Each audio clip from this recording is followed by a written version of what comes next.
রহমতুল্লাহি ওয়া বারাকাতুহু। ইউনাইটেড হিউম্যানিটি ফ্যামিলি শিখবো এবং শিখাবো আজকে 491তম ওয়েবিনার, আর 9টা ওয়েবিনার হলেই 500 মাইল ফলক পূর্ণ করবে।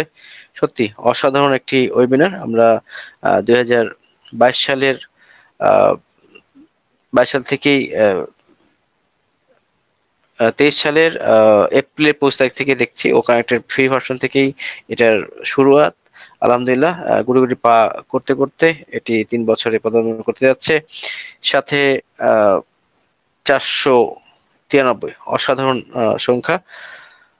আজকে টপিক রাখা হয়েছে ভিক্টোরি অ্যাশ আপনাকে স্বপ্নগুলি অর্জনের উপায় দেবে। সত্যি there is no doubt about it, কোনো সন্দেহ নাই। আজকে টপিকের উপর আলোচনার সাথে সাথে আমি লিডারশিপের বিষয়ে একটু টাচ করে যাবো ইনশাল্লাহ। একটু সবাই থাকবেন শেষ পর্যন্ত। আশা করি আমার 10-15 মিনিটের যে বক্তব্যগুলো শুনবেন, আশা করি আপনাদের সার্কেল তৈরি করার ক্ষেত্রে লিডারশিপের গ্রো করার জন্য আপনাদের উপকার দিবে। টপিকের বিষয়ে অনেকে আলোচনা করেছেন, আমি সেটা একটু পরে আলোচনা করব। তার আগে একটু ইকবাল স্যার নামে একদিন প্রশ্ন করতে চাচ্ছিলেন, স্যারের প্রশ্ন নেয়নি। জি ইকবাল স্যার প্রশ্ন করতে চাচ্ছিলেন, বলবেন। ম্যাডাম কি নাম ছিল? ইকবাল?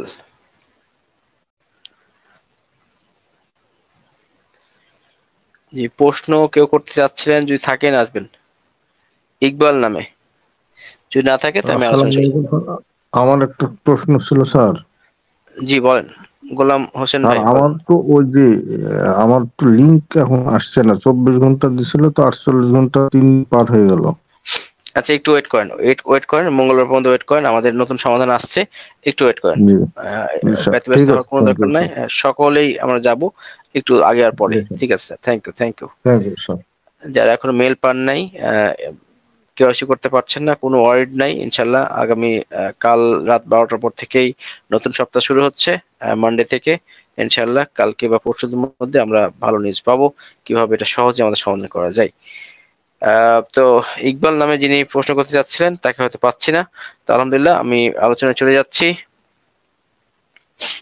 আমরা আজকের টপিকটা খুব চমৎকার রাখা হয়েছে, ভিক্টোরি অ্যাশ আপনাকে স্বপ্নগুলি অর্জনের উপায় দেবে।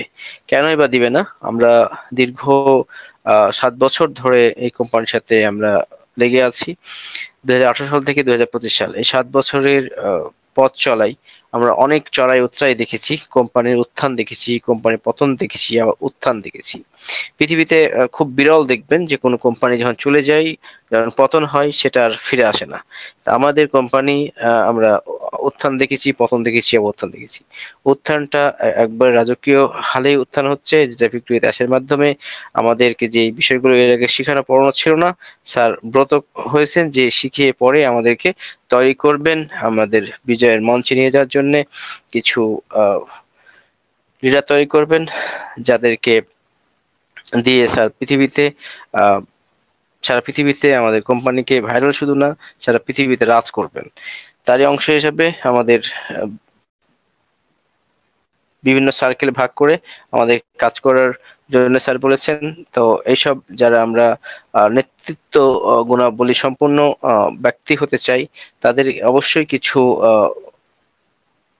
গুণাবলী থাকতে হবে, আমাদের ব্যক্তিত্ববান হতে হবে, আমাদের মধ্যে পার্সোনালিটি থাকতে হবে।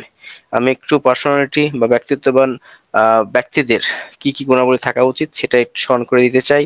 তাহলে আপনার মধ্যে থেকে অহংকার, আপনার মধ্যে থেকে অনেক গ্যাপ যেটা আছে সেটা দূর হয়ে যাবে। এগুলো যদি আপনি ফলো করেন তাহলে আপনার মধ্যে পার্সোনালিটি গ্রো হবে, আপডেট হবে। নিজের ব্যক্তিত্বকে সুন্দর রাখতে যে কাজগুলো করা দরকার সেটা আমি একটু পড়ে শোনাচ্ছি। একটু আজকে হজর বরল আলোচনা হবে, আশা করি সবার জন্য উপকার হবে। শুভকার্থে আমার এই কথাগুলো বলা। নিজের পার্সোনালিটি বা ব্যক্তিত্বকে সুন্দর রাখার ক্ষেত্রে যে গুণাবলী থাকা উচিত, প্রথমত হচ্ছে আগে সালাম দিন, 2 নম্বর হাসি মুখে কথা বলুন, 3 নম্বর শুনুন বেশি বলুন কম, 4 তামাশার ছলেও কখনো মিথ্যা বলবেন না, 5 ভুল হলে বিনয়ের সাথে সরি বলুন। আমরা সমাজে দেখেছি অনেকে সরি বিষয়টা বলতেই চান না, তার মানে তার মধ্যে অহংকার গ্রো করছে, অহংকারবান ব্যক্তি সরি বলতে চান না। 6 নম্বর অকারণে বেশি হাসবেন না, সবসময় অকারণে যারা হাসেন তারা ধরনের ক্যালাস হিসেবে মানুষ মনে করে। আপনার যে কোনো হাসা, কান্না, দুঃখ, বেদনার বিষয় নিয়ে কারণ থাকতে হবে।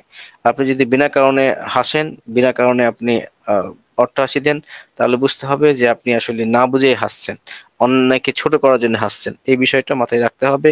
একজন লিডার অকারণে হাসবেন না, ধীরে ধীরে বুঝে কথা বলুন। একজন লিডারের অন্যতম বৈশিষ্ট্য হচ্ছে যে কোনো জিনিস আপনি নিজে বুঝবেন এবং অপরকে বোঝানোর জন্য ধীরে ধীরে বুঝে কথা বলতে হবে।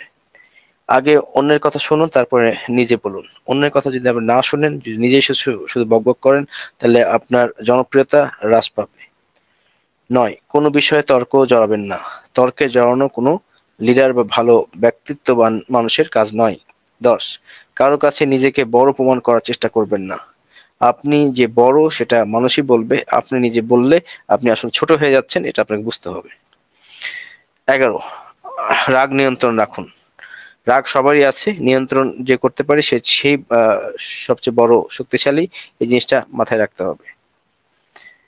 যাদের ব্যক্তিত্ব সম্পন্ন মানুষ, তারা কোনো সময় রাগ প্রকাশ করেন না, রাগ নিয়ন্ত্রণ করেন।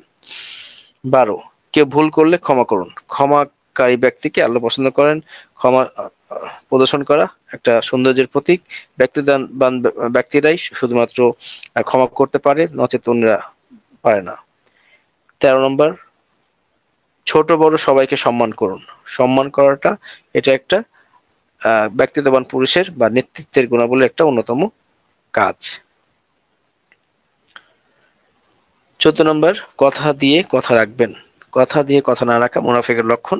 এটা যেন আমাদের লিডারশিপের বিষয়ে সার্কেলের করার ক্ষেত্রে আমরা যেই যা কথা দিব সেই কথা যেন আমরা রক্ষা করি, সেই দিকে কথা দেওয়ার ক্ষেত্রে 7 বার ভেবে তারপর যেন আমরা কথা দিই। 14 নম্বর, পোশাকে পরিচ্ছন্নতা বজায় রাখুন। পোশাক একজন ব্যক্তির পরিচয় বহন করে, সেজন্য আপনার পোশাকে যেন মার্জিত পোশাক থাকে, সেই জিনিসটা খেয়াল রাখতে হবে। সবসময় যে আপনাকে নতুন পোশাক পরতে হবে এটা না, আপনি একটু আয়রন করা, একটু ভালোভাবে পোশাকটা প্রদর্শন করাটা একজন ব্যক্তিগত মানুষের প্রধান কাজ। 16 নম্বর, পারলে খান, জোর করে খাবেন না। অনেকে আমরা দেখেছি যে ক্ষুধা নাই, তারপর আমরা দেখি যে এটা মানে অনেকটা পেটুকের মতো আমরা খেয়ে যাই। এই জিনিসটা দেখতে দৃষ্টিকটু লাগে। আপনার যতটুকু খাওয়া দরকার সেইটুকু খাবেন, সুন্নতি কায়দায় খাবেন। খাওয়া খিদা থাকতে থাকতে উঠে যাওয়া এটা একটা সুন্নতি লক্ষণ। আর এই বিষয়টা ব্যক্তিগত পুরুষের বা ব্যক্তিগত মানুষের এই জিনিসটা খুবই গুরুত্বপূর্ণ। 17 নম্বর, খাবার সামনে এলে আগে অন্যকে দিন। আমরা অনেকেই আছি যে খাবার সামনে আসলে আমাদের কয়জন আছি না দেখেই আমরা আগেই নিজেরটা পেট পূজা করার চেষ্টা করি, অন্যরা খাক বা না খাক এগুলো দেখি না। এটা একজন ব্যক্তিত্ববান পুরুষের এটা দেখা খুবই জরুরি। 18 নম্বর হচ্ছে, মুখ ও শরীর গন্ধমুক্ত রাখুন। ব্যক্তিত্ববান পুরুষ বা একজন নেতৃত্বের গুণাবলী বা লিডারশিপের অন্যতম একটা লক্ষণ হচ্ছে আপনার মুখ এবং শরীর থেকে দুর্গন্ধ হওয়া যাবে না। দুর্গন্ধযুক্ত ব্যক্তিকে মানুষ লিডারশিপ হিসেবে বা ব্যক্তিত্ববান মানুষ হিসেবে মনে করে না। 19 নম্বর, খুবই গুরুত্বপূর্ণ, সেটা হচ্ছে চরিত্র সুন্দর রাখুন। চরিত্র সুন্দর রাখা একটা ব্যক্তিত্ববান পুরুষ বা একজন ব্যক্তিত্ববান নেতার লিডারশিপের অন্যতম গুণ। চরিত্র যার খারাপ, তার সব খারাপ। আমরা সবাই জানি যে time is lost, something is lost, health is lost, time is lost, nothing is lost, health is lost, something is lost, but character is lost, everything is lost. সেজন্য আমাদেরকে চরিত্রবান ব্যক্তি হতে হবে। চরিত্র যার নষ্ট, চরিত্র যার খারাপ, তার সবকিছুই খারাপ, তার জীবনই নষ্ট। যে জন্য চরিত্রবান ব্যক্তি না হলে আপনি কোনো সময় লিডারশিপ হতে পারবেন না। এই জিনিসটা অবশ্যই আমাদেরকে খেয়াল রাখতে হবে। 20 নম্বর, ব্যবহারের নম্রতা বজায় রাখুন। আপনার সকল ক্ষেত্রে, ছোট বড় সবার ক্ষেত্রে, যে কোনো পরিস্থিতিতে আপনার ব্যবহারে নম্রতা প্রদর্শন করতে হবে। এটা একজন ব্যক্তিত্ববান পুরুষের অন্যতম কাজ। এই 20টা পয়েন্ট ব্যক্তিত্ববান ব্যক্তির পার্সোনালিটি বা লিডারশিপের অন্যতম গুণাবলী। এই বিষয়গুলো আমাদেরকে অবশ্যই খেয়াল রাখতে হবে। এটা আমাদের সার্কেলের বিষয়ে আমরা গতকালকে আলোচনা করেছিলাম, এই বিষয়টা অবশ্যই খেয়াল রাখতে হবে। এবার আমি যদি একটু আসি আমাদের আজকের টপিকের দিকে, টপিকের বিষয়টা যদি আমরা একটু দেখি, ভিক্টোরিয়া ইতিহাস আপনাকে স্বপ্নগুলি অর্জনের উপায় দিবে। আমি গতকালকে এই বিষয়টা নিয়ে একটু বলেছিলাম যে আমাদের যে স্বপ্নগুলো কথা স্যার প্রফেসর আমাদের ভিক্টোরিয়াতে আসার জন্য যে ফর্ম ফিল আপটা পূরণ করেছিলেন, সেখানে 10 নম্বর প্রশ্নে যে উত্তরগুলো ছিল স্যার বলেছিলেন কোনোটাই কিন্তু বলেছিলেন না যে সবগুলো পূরণ করতে পারবা, একমাত্র এই 10 নম্বর প্রশ্নই বলেছিলেন তুমি চাইলে সবগুলো পূরণ করতে পারবে। সেটাতে ছিল 12টা উত্তর, সেই 12টা উত্তরগুলোর মধ্যেই আপনার স্বপ্নগুলো লুকিয়ে আছে এবং এই স্বপ্নগুলোই আপনার পূরণ করার নিশ্চয়তা দিচ্ছেন এসপি স্যার তার নিউ ডিরেকশন বা নতুন কোম্পানি আগত কোম্পানির মাধ্যমেই। সেখানে যে 12টা যে স্বপ্নের কথা স্যার বলেছিলেন সেটা আমি আবার তুলে ধরতে চাচ্ছি, সেটা হচ্ছে ঋণ পরিশোধ করুন এবং বিলের উপর বর্তমান থাকুন। 2 নম্বর, একটি জরুরি সঞ্চয় তহবিল তৈরি করুন। প্রথম বাড়ি কিনুন অথবা আরো বড় বাড়িতে আপগ্রেড করুন। 4, একটি নতুন গাড়ি বা নির্ভরযোগ্য পরিবহন কিনুন। 5, আরামদায়ক অবসর উপভোগ করুন। 6, প্যাসিভ আয়ের ধারা তৈরি করুন। 7, আমার বা আমার সন্তানদের উচ্চ শিক্ষার জন্য তহবিল যোগান। 8, আমার পরিবারের জন্য আরো ভালো জীবন প্রদান করুন। 9, আরো ভ্রমণ করুন এবং পৃথিবী দেখুন। 10, আমার নিজের ব্যবসা শুরু করা বা বৃদ্ধি করা। 11, ব্যক্তিগত স্বাধীনতা অর্জন, আমার সময়ের উপর আরো নিয়ন্ত্রণ। 12, একটি স্থায়ী উত্তরাধিকার রেখে যান অথবা ইতিবাচক প্রভাব ফেলুন। এই প্রত্যেক স্বপ্নগুলো আমাদের প্রত্যেকেরই মনের স্বপ্ন, আর এই স্বপ্নগুলো পূরণ হবে বলেই মুফারে স্যার কিন্তু বলেছিলেন এই স্বপ্নগুলোর কার কি ইচ্ছা তোমরা সেই অনুযায়ী স্বপ্ন টিকমার্ক করো। আমরা আশা করি সবাই টিকমার্ক দিয়েছি, কারণ আমাদের স্বপ্ন সবারই বড়। এই স্বপ্ন পূরণ হবে বলেই কিন্তু স্যার এই বিষয়গুলো তুলে ধরেছেন। এই স্বপ্নের প্রত্যেকটা কথাই কিন্তু আমাদের মনের সাথে মিশে গেছে, আমাদের মনের কথা। আমরা অনেক ঋণগ্রস্ত আছি, আর সেই জন্য স্যার বলেছেন তোমরা তোমাদের ঋণ পরিশোধ করার স্বপ্ন দেখো, এটা অবশ্যই পূরণ হবে। ঋণ পরিশোধ করার পরে একটা সঞ্চয় মনোভাব, একটি কিভাবে সঞ্চয় করা যায়, এটা ব্যাংকে হতে পারে, হতে পারে আপনার যে কোনো ওয়েতে সঞ্চয় করবেন ভবিষ্যতের জন্য। সঞ্চয় করার সাথে সাথে একটা ধারা তৈরি করে মাসে মাসে একটা ডিপোজিট থাকবে আপনার সঞ্চয়ের জন্য।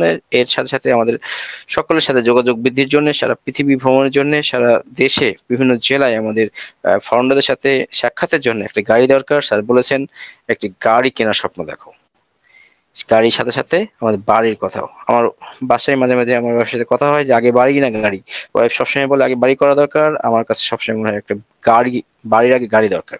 কারণ বাড়ি করতে সময় লাগে আর গাড়ি কিনতে সময় লাগে না, সেই জন্য আমাদের স্বপ্ন এই গাড়িটা কেনাটা আগে দরকার। স্যার কিন্তু সেটাই বলেছেন, 3 নম্বরটাই বলেছেন যে আগে আগে স্যার বলেছেন বাড়ির কথাই বলেছেন, সরি আমার কথাটা ভুল হচ্ছে। তো এবং বাড়ি আপগ্রেড, বাড়ি না থাকলে গাড়ি রাখবেন কোথায়, সেই জন্য স্যার কিন্তু বাড়ির কথা আগে বলছেন। 2 নম্বর 3 নম্বর 4 নম্বর বলছেন যে নতুন গাড়ির কথা। তো আমরা এই সিরিয়ালি ইনশাল্লাহ রাখবো, আগে বাড়ি তারপরে গাড়ি। আরামদায়ক অবসরের ব্যাপার, আপনি যে আপনার অবসর সময় কিভাবে সময় কাটাবেন সেই জন্য একটা সঞ্চয় মনোভাব এবং ভবিষ্যতে যাতে আপনার আয়ের ধারা অব্যাহত রাখে সেই আহ, আহ, ধারা অব্যাহত রাখার জন্য একটা প্যাসিভ ইনকামের ধারা তৈরি করার ব্যাপারও স্যার কিন্তু বলেছেন। এই প্যাসিভ ইনকামটা কোম্পানির যদিও এটা এড়িয়ে গেছে যে কোম্পানি দিবে এই কথা বলে নাই, কিন্তু প্যাসিভ ইনকামের ধারা তৈরি করুন, মানে আপনার যে ইনকামটা আসবে সেটা এমন ইনকামই আসবে, সেটা যদি আপনি খুব খারাপ কাজে ব্যবহার না করেন তাহলে এটা একটা প্যাসিভ ইনকামের জায়গায় ইনভেস্ট করতে পারবেন, এমন কথাই কিন্তু স্যার কিন্তু এখানে বলে দিয়েছেন। প্যাসিভ আয়ের ধারা তৈরি করুন।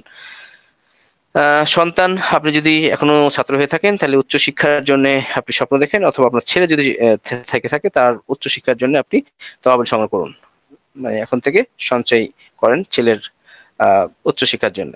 আর যদি নিজে ছাত্র হয়ে থাকেন তাহলে নিজে উচ্চ শিক্ষার জন্য আপনি তহবিল সংগ্রহ করেন, মানে আপনার ইনকাম থেকে একটা পার্ট রাখেন উচ্চ শিক্ষার জন্য। এছাড়া স্যার বলেছেন পরিবারের জন্য আরো ভালো কিছু, পরিবার জন্য পরিবারের জীবনযাপনের জন্য ভালো জীবন প্রদান করুন। আপনার পরিবারের যারা এতদিন আহ অপুষ্টিতে ছিল, সুচিকিৎসা পায়নি, ভালো বাড়ি ঘর পায়নি, ভালো কেনাকাটা করতে পারেনি, অন্যের কাছে অবহেলিত ছিল, লাঞ্ছিত ছিল, তাদের ভালো জীবন প্রদান করুন। এছাড়াও স্যার বলছেন যে তোমরা বিশ্ব ভ্রমণের ব্যাপারে বলছেন, পৃথিবী দেখো, এটা আমাদের অনেক আগে আমরা এই বিষয়টা নিয়ে আমরা আলোচনা করেছি। বিশ্ব ভ্রমণের জন্য দ্য ওয়ার্ল্ড ট্যুরের নামে আমরাও আহ, একটি গ্রুপ করে রেখেছি, এখানে আপনারা অনেকে আবেদন করে রেখেছেন। এই বিষয়টা কিন্তু স্যার তুলে ধরেছেন।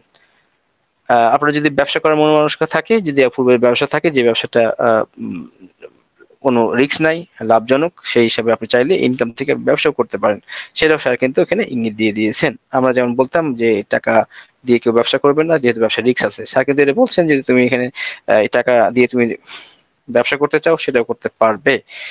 ব্যক্তিগত স্বাধীনতা, আমাদের ব্যক্তিগত স্বাধীনতা নাই বললেই চলে। আমরা কোনো না কোনো কাজে এতই ব্যস্ত, এতই যদি আমরা পেশাজীবী হয়ে থাকি, নির্দিষ্ট জায়গায় আমাদেরকে যেতে হয়। যদি আমরা চাকরিজীবী হয়ে থাকি, তাহলে একজন বসের আন্ডারে বা একটা নির্দিষ্ট একটা জায়গায় আমরা গণ্ডির ভিতরে আবদ্ধ থাকি, যেখান থেকে আমরা ইচ্ছা মতো ছুটি পাই না, যে ইচ্ছা মতো আমাদের আয়টাকে বাড়াতে পারি না, ইচ্ছা মতো আমরা চলতে ফিরতে পারি না।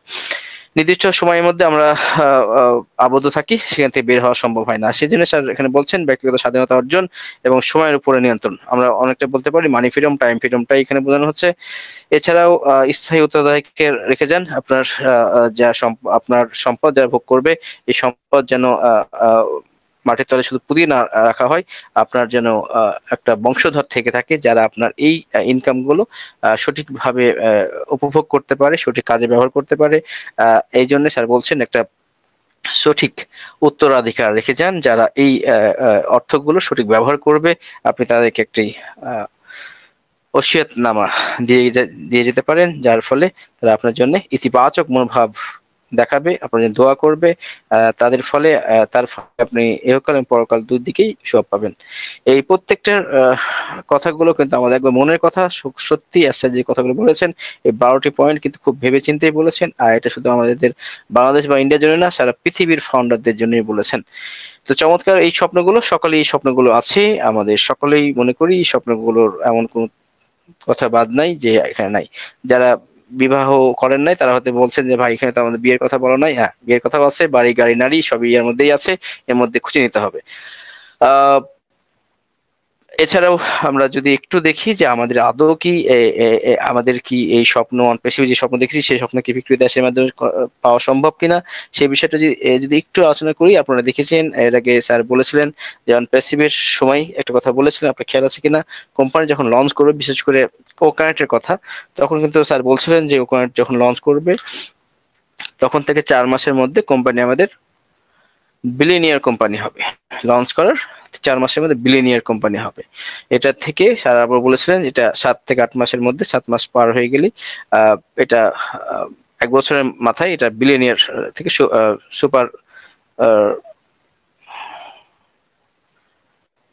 বিলিয়নিয়ার কোম্পানি বলছেন 4 মাসের মাথায়। যদি আমি একটু দেখি যে বিলিয়নিয়ার কোম্পানি আমার 4 মাসে যদি মাথায় হয়, তাহলে আমাদের সারা পৃথিবীতে যে যারা পৃথিবীতে রাজ করছে সেসব কোম্পানি যদি একটু দেখেন যে তাদের সময়কালে তারা কত সময়ে বিলিয়নিয়ার কোম্পানি হয়েছে, একটু যদি আমি পরিসংখ্যানগুলো বলি তাহলে বুঝতে পারবেন যে তাদের সফলতা কত বছর লেগেছে আর আমাদের সফলতা যে 4 মাসের কথা স্যার বলছেন সেইটার মধ্যে পার্থক্যটা বুঝতে পারবেন যে তারা কত দিনে সফলতা পেয়েছে আর আমরা কত কম সময়ে সফলতা পাচ্ছি। একটু যদি পরিসংখ্যানটা বলি তাহলে বুঝতে পারবেন।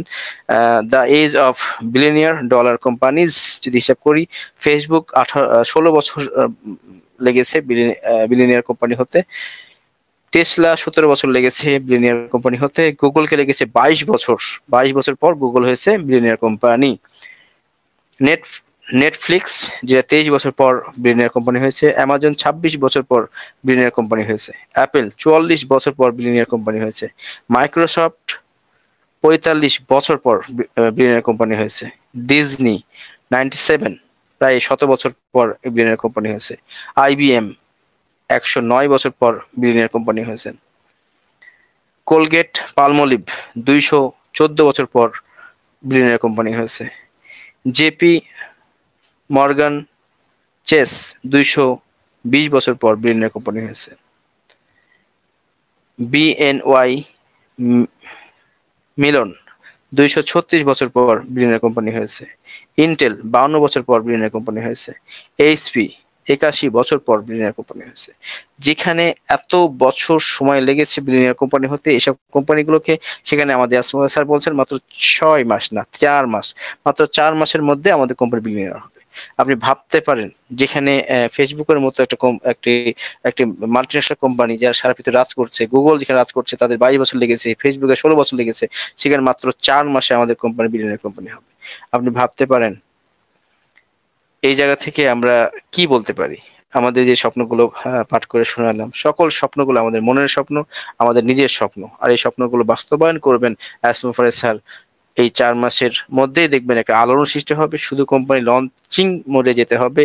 এবং স্যার যা তৈরি করেছেন সেটা তৈরি আছে, সেটা লঞ্চিং হওয়ার জন্য একটা ওয়ে আউট দরকার, যে ওয়ে আউট করার জন্য স্যার ভিক্টরি উইথ অ্যাশ সৃষ্টি করেছেন। এটার মাধ্যমে আমাদেরকে রিফাত ভাই, প্রোডাক্টগুলো এবং সিস্টেমটাকে রিফাত শিখাবেন ভাই এবং লঞ্চ করবেন। জি জি ভাই, রাসেল ভাই, জি। আসসালামু আলাইকুম। আমি আপনার ওয়ালাইকুম সাথে কি আসসালাম। যে আপনি চমৎকার আপডেট দিচ্ছেন, এই আপডেটে আমি কি একটু আপনার সাথে একটু জি জি, ইন্টারফেয়ার করব? অবশ্যই অবশ্যই অবশ্যই, ওয়েলকাম ওয়েলকাম ওয়েলকাম রাসেল ভাই, ওয়েলকাম ওয়েলকাম, আমার জি। ক্রসটা এই যে গতকালকে আমরা আলোচনা করেছি, আমি আপনিও আলোচনা করেছেন, আমি এই বিষয়টা গতকালকে সবাইকে অনুরোধ করেছিলাম যে ব্যাখ্যাটা আমরা আমরা দিতে পারি, আমরা দেব, কিন্তু আপনারা সবাই কাইন্ডলি এই যে আমাদের কোম্পানি কি আসতেছে, কি দিবে, অন্যান্য আপনি যদি in comparison with other company, Facebook, YouTube, Tesla যা আছে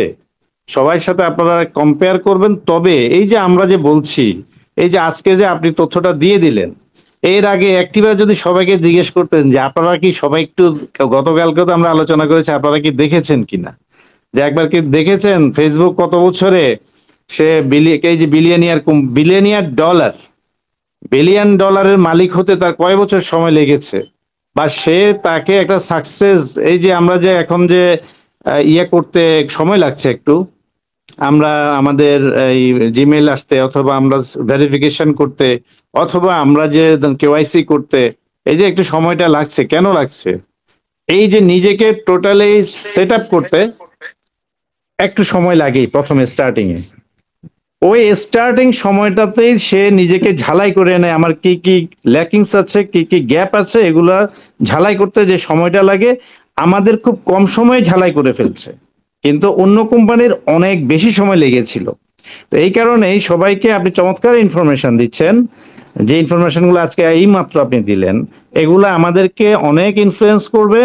তো ইনফ্লুয়েন্স করা, আপনারা যারা শুধু শুনবেন আর ভুলে যাবেন সেটা না, আপনারা নিজেরাও এগুলো গুগলে সার্চ দিবেন, নিজেরা দেখবেন, এবং নিজেরা দেখলে দেখবেন যে আপনারা আরো অনুপ্রাণিত হবেন এবং কাজের প্রতি বেশি মনোযোগী হবেন, উৎসাহী হবেন। এটা আমার একটা মানে সবার কাছে এটা হলো বিনীত এই অনুরোধ। সবাই নিজেরা অন্তত চেষ্টা করবেন, শুধু শুনবেন আর ভুলে যাবেন এটা না।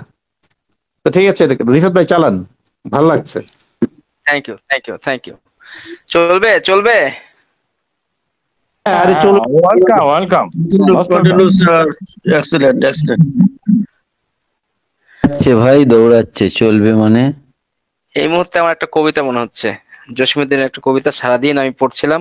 এই একটু গ্যাপ দিয়ে কবিতাটা বলে আবার শুরু করছি। এই সেলিম ম্যাম, আমি কি সময় পাবো? হয়ে যাক হয়ে যাক, আর কন্টিনিউ। আচ্ছা ঠিক আছে। জসীমউদ্দিনের প্রতিদান একটি কবিতা, আমার জানি না কয় লাইন বলতে পারবো, আমার খুবই প্রিয় কবিতা। আমি মাঝে মাঝেই বলি, আপনাদেরকেও শুনিয়েছি, কিন্তু আমার কাছে খুবই ভালো লাগছে আজকে আমার এটা বলতে পেরে। দেখবেন যে আপনাদের সাথে অনেকটা মিলে গেছে।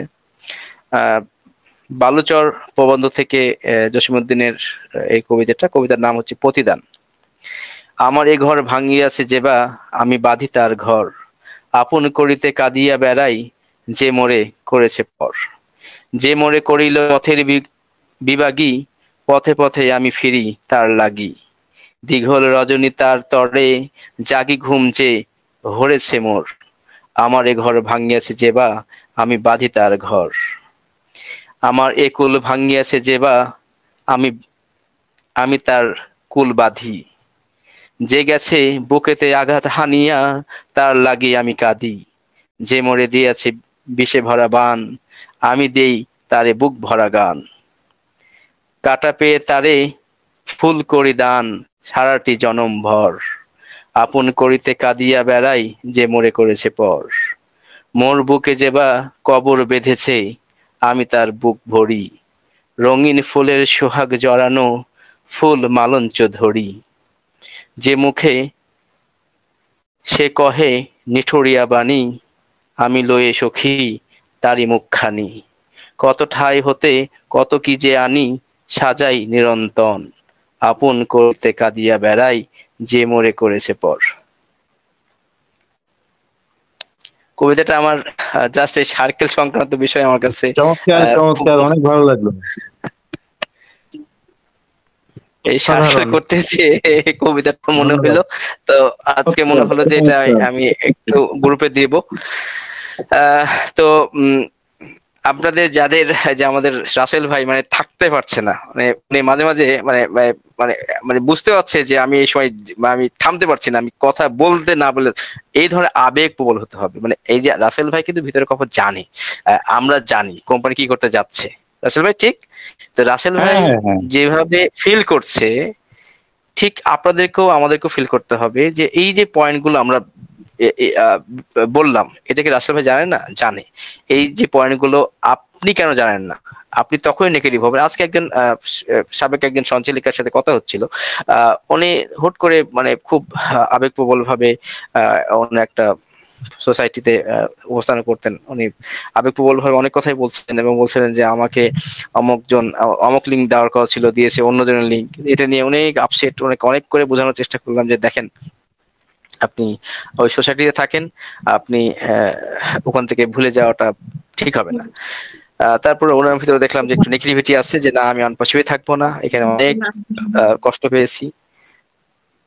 তারপরেও আমি তাকে বোঝানোর চেষ্টা করলাম, বোঝানোর পরেও তাকে চেষ্টা করেছি যে সাথে থাকার। তার ভিতরে প্রশ্ন ছিল যে অনপাশে আসো, আদৌ কি আসবে কিনা। এই ধরনের যাদের সন্দেহ প্রকাশ, তারা একটা মানে জাস্ট পজিটিভ ভিউ আপনাদের মধ্যে আনতে হবে। তো তার সাথে প্রায় আধা ঘন্টা কাউন্সিলিং এর পরে সে অনেক পজিটিভ হলেন এবং বললেন যে ঠিক আছে, এর শেষ দেখে আমি ছাড়বো ইনশাল্লাহ। আপনি যেহেতু বলছেন শেষ দেখে ছাড়বো, ইনশাল্লাহ শেষ দেখে ছাড়বো।